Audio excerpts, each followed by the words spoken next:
Isang magandang araw po sa ating lahat at Merry Christmas po sa lahat. Ito po si Kaenjoy TV. Samahan niyo ako at magluluto tayo ng lengua. Lengguang dila ng baka. Ayan po, ako'y nagpakulo sa pressure cooker. Pinakulaan ko ang ating dila ng baka. Ayan ang unang kulo.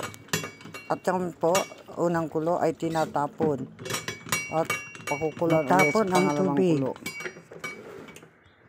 Dalawang beses kong pinakukuluan ang baka para maalisan lang sa pero pagpakulo, lalagyan ng luya, ng celery, ng paminta para maalisan lang sa. Sa pangalawang pagkulo, kung ano ang inilagay nyo, celery, luya, paminta, buyas, ay pati ganun pala din laurel sa pangalawang kulo para maalisan lang sa. Ayan, check natin kung malambot na ang ating baka. Para kung matigas pa, balik natin sa apoy. Balik sa kalan sa pagpapakulo.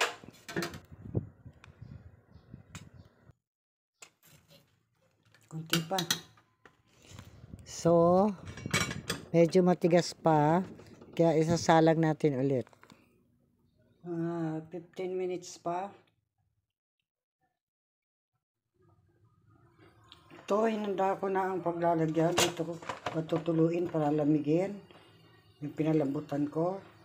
Ayan, dito hiwain. Dito lalagyan yung nahiwa na. Yan, ready na yan. Hindi ko na lang lumambot ng konti. Ayan, sa pagbubukas po ng ating pressure cooker, ayan, alisin ng prito para sumingaw. At tapos, pagdaanan ng tubig sa ibabaw ng takip ng pressure cooker para hindi tayo delikado kasi maraming pressure cooker na delikado para maalis ang pressure bigla na lang humahagis kasi pagbukas mo yung pressure ng usok kailangan pasingawin muna tapos lagyan tubig sa ibabaw.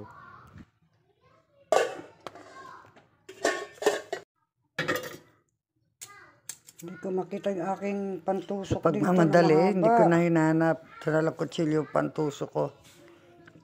Nakatabi kasi, hindi masyadong ginagamit kaya tinatabi. Malambot na. Oh, matigas to isa.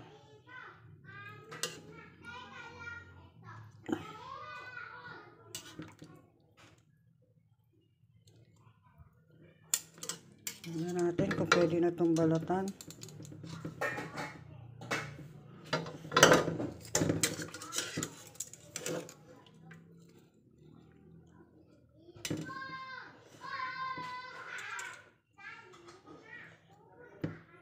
Ito na.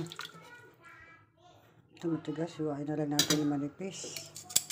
Pwede na yan.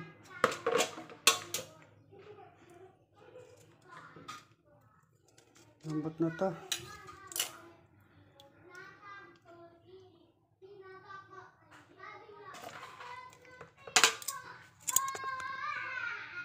Ito.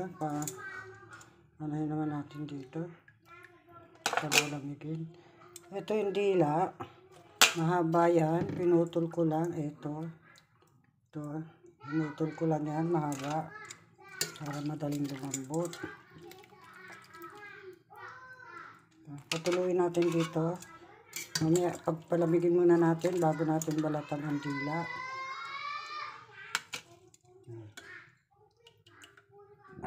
Ayan ang ating mga ingredients para sa lengua. Kung nakikita nyo, meron po dyang cheese.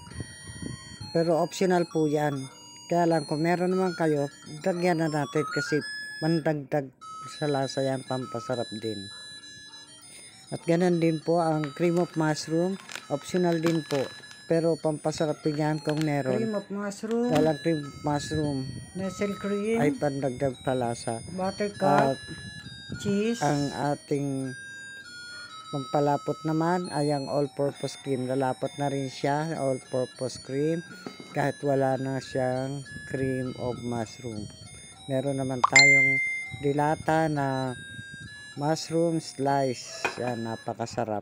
Itong mushroom, masarap na, healthy isang pa. maliit, saka isang malaki. Mas maraming mushroom, mas masarap. Makita. Isang malaki. Dalawa yung binili kong malaki kasi pagka kukunti ang laman, nagdagan ko pa ng isang maliit. Isang maliit. May butter, bawang, sibuyas, bawang, sibuyas, saka ground pepper, ground black pepper. Ito ang ating baka. Ito ang dila. O dila, yan, hiwa-hiwa ko. Ito pa yung karugtong ng dila, pinati ko lang, mahaba yan. Babalatan natin ang dila. Malambot na to, malamig na. Kaya tapos palamigin, babalatan na natin.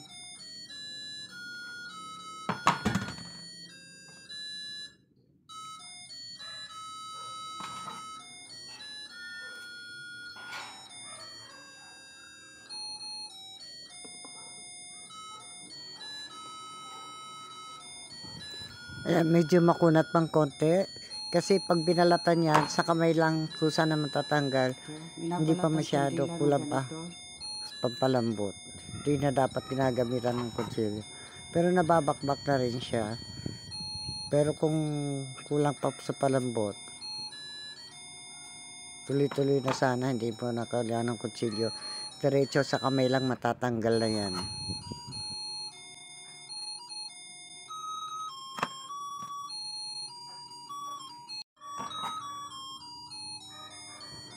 Yan pong balat na yan ay tinatapon, hindi po yan kinakain. Yan po ang marumi sa dila. Kaya inaalis yan.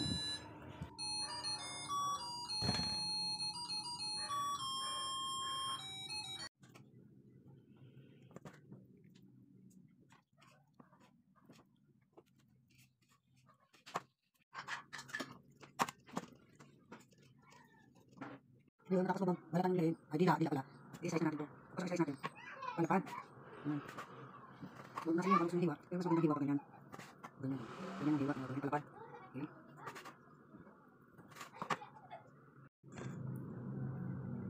Tapos na yung isa. Yan. Ganyan hiwa. Palapad. O. Para maganda. O. Ganyan. O.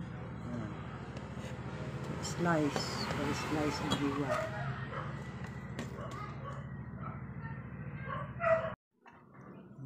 Kita nyo? Pa-slice. Oh, magandang pa-slice, di ba? Oh, slice ang hiwa. Pa-slice. Slice. Kasi ito naman ang mga laman. Bahala na kayo kung anong hiwa gusto nyo dito sa laman. Pero ayan, nagigisa tayo. Tinunaw na natin ang butter. Tapos, bawang, sibuyas.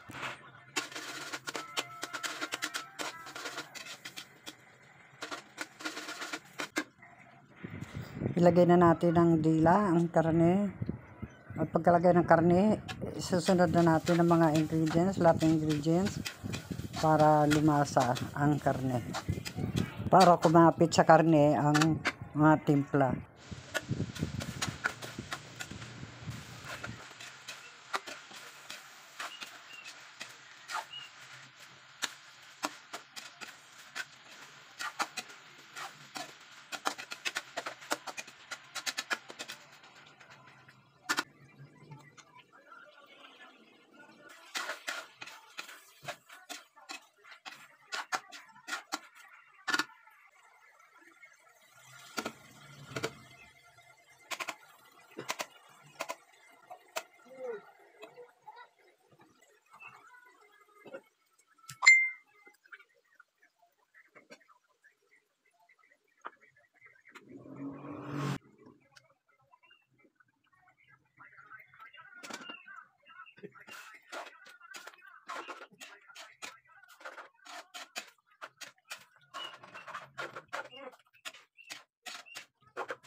Ayan ang cheese. Lagyan natin ng cheese.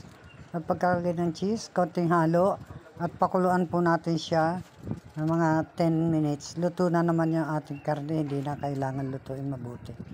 Para lang kumapit sa karne ang mga timpla. Pakukulaan natin kahit 10 minutes.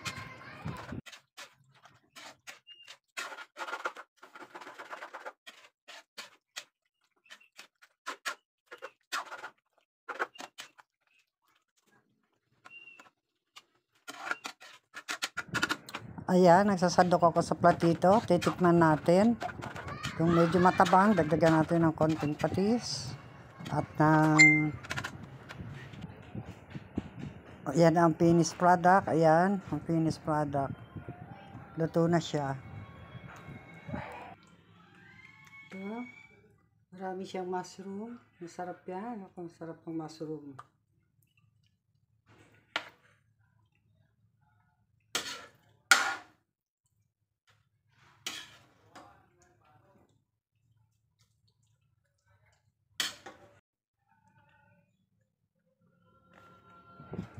Yan po ay dadaling ko sa Christmas party na ni Ka-Enjoy TV reunion, family reunion. Yan po ang aking share, ang lengua. Sana po nagustuhan nyo ang ating lengua. Gawin nyo at napakasarap, magandang panghanda. Please like, share, and subscribe Ka-Enjoy TV. Merry Christmas and Happy New Year to all. Thank you for watching.